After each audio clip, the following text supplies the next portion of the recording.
औज़ुबिल्लाहिमिनश्शैतानिर्रजीम बिस्मिल्लाहिर्रहमानिर्रहीम। मैं हूं मोहम्मद फुरकान और आज की हमारी वीडियो का जो टॉपिक है वो ये कि कौन सी ऐसी सूरतें हैं जिनके अंदर जो बच्चों की कस्टडी है वो माँ से लेके बाप को दी जा सकती है। कि जनरली अदालत जो है वो 90% केसेस के अंदर जो बच्चों की कस्टडी होती है वो हमेशा माँ को ही देती है, क्योंकि अदालत ये समझती है कि जो वेलफेयर ऑफ चाइल्ड है वो सबसे ज़्यादा बच्चों की जो है वो माँ के पास रहने से ही होगी। इसीलिए अदालत जो है वो बच्चों की कस्टडी हमेशा माँ को ही देती है। तो इसमें चंद एक एक्सेप्शंस ऐसी हैं जिसके अंदर जो बच्चों की कस्टडी है वो माँ से लेके वो बाप को ट्रांसफर कर दी जाती है। तो वो इस वीडियो के अंदर वो तमाम जो ऐसी वजूहात हैं जिनकी बुनियाद के ऊपर अदालत बच्चों की कस्टडी जो है अब माँ से लेके बाप को मुंतकिल करती है, इस वीडियो के अंदर जो है वो डिस्कस करने वाले हैं। सबसे पहले अगर जो माँ है वो सेपरेशन के बाद अगर दूसरी शादी करती है और दूसरी शादी जिस शख्स के साथ होती है वो शख्स पहले से अगर शादीशुदा हो और पहले से उस शख्स के जो है वो नरीना औलाद हो, उसके बच्चे हों, तो जिस औरत ने उस शख्स के साथ दूसरी शादी की होगी उसकी अगर पहले खामिन से बेटियां हों, वो जो उस खामिन से पहले की जो औलाद होगी वो इस औरत की जो बेटियां होंगी इनके लिए वो नामहरम होंगे। इसी तरह जो औरत किसी शख्स के साथ दूसरी शादी करती है पहले खामिन से, अगर कोई बेटी है जिस शख्स के साथ उस औरत ने दूसरी शादी की है, अगर उसकी पहली बीवी से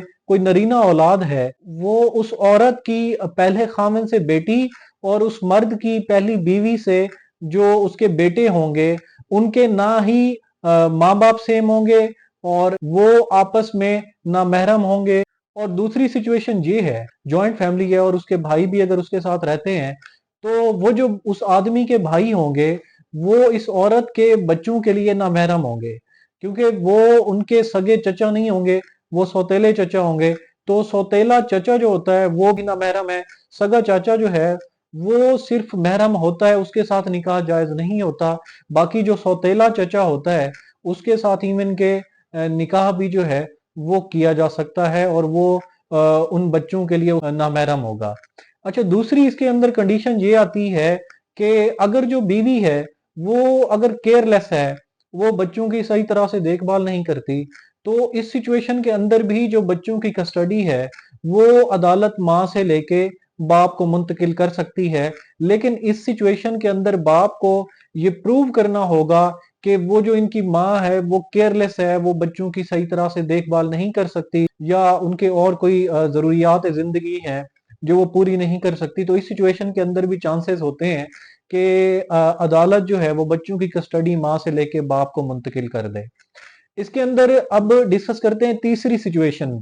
तीसरी सिचुएशन ये होती है कि अगर जो बच्चों की माँ है वो अगर किसी गैर इखलाकी सरगर्मी के अंदर इन्वॉल्व है, तो इस सिचुएशन के अंदर भी अदालत जो है वो बच्चों की कस्टडी माँ से लेके बाप को मुंतकिल कर सकती है। क्योंकि अगर माँ जो है वो किसी गलत गैर इखलाकी सरगर्मी में इन्वॉल्व होगी तो ज़ाहिरी बात है उसका जो असर है वो बच्चों पे भी पड़ेगा। तो इस सिचुएशन के अंदर अदालत जो है सबसे पहले वो ये देखती है कि जो बच्चे हैं उनकी वेलफेयर कहाँ पे है, किस जगह पे है।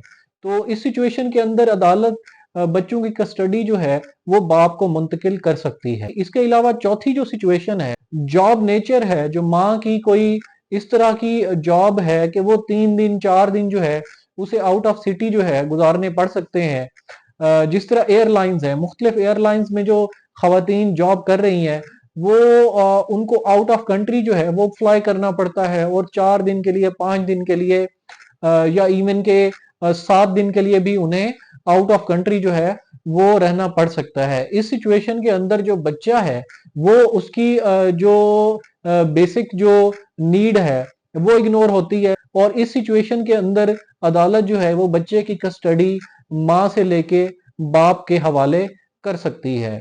इसके अलावा जो पांचवी सिचुएशन है वो अगर जो बच्चे की माँ है अगर वो इनसेन है, अगर बच्चे की माँ जो है वो अगर जहनी तवाजुन उसका सही नहीं है और वो मेंटल रिटार्डेड है, तो इस सिचुएशन के अंदर जो बच्चे की कस्टडी है वो अदालत माँ से लेके बाप को मुंतकिल कर सकती है। अच्छा, ये एक्सेप्शनल केसेस होते हैं। 90% केसेस के अंदर जो बच्चे की कस्टडी होती है वो हमेशा माँ को ही दी जाती है, क्योंकि अदालत को ये लगता है कि जो बच्चे की वेलफेयर है वो माँ के पास ही रहने से होगी। लेकिन इसमें चंद एक्सेप्शन जरूर होती हैं। आटे में नमक के बराबर ऐसे केसेस भी होते हैं जिनमें अदालत बच्चे की कस्टडी जो है वो माँ की बजाय वो बाप को देती है। तो ये वो कंडीशंस हैं, ये वो मामलात हैं जिनके अंदर जो बच्चे की कस्टडी है वो माँ से लेके बाप को दी जा सकती है। उम्मीद करता हूं आपको ये लीगल जो मालूमात है ये पसंद आई होगी। इंशाल्लाह इसी तरह की मजीद वीडियो के लिए हमारे साथ जुड़े रहें। अगर आपको ये वीडियो पसंद आई है तो हमारे चैनल को सब्सक्राइब कर लें और बेल आइकन दबा लें, ताकि आने वाली तमाम जो वीडियोस हैं वो आप तक बआसानी पहुंच सकें। दुआओं में याद रखें, अपना ख्याल रखें। मिलते हैं इंशाल्लाह नेक्स्ट वीडियो में। अल्लाह हाफिज।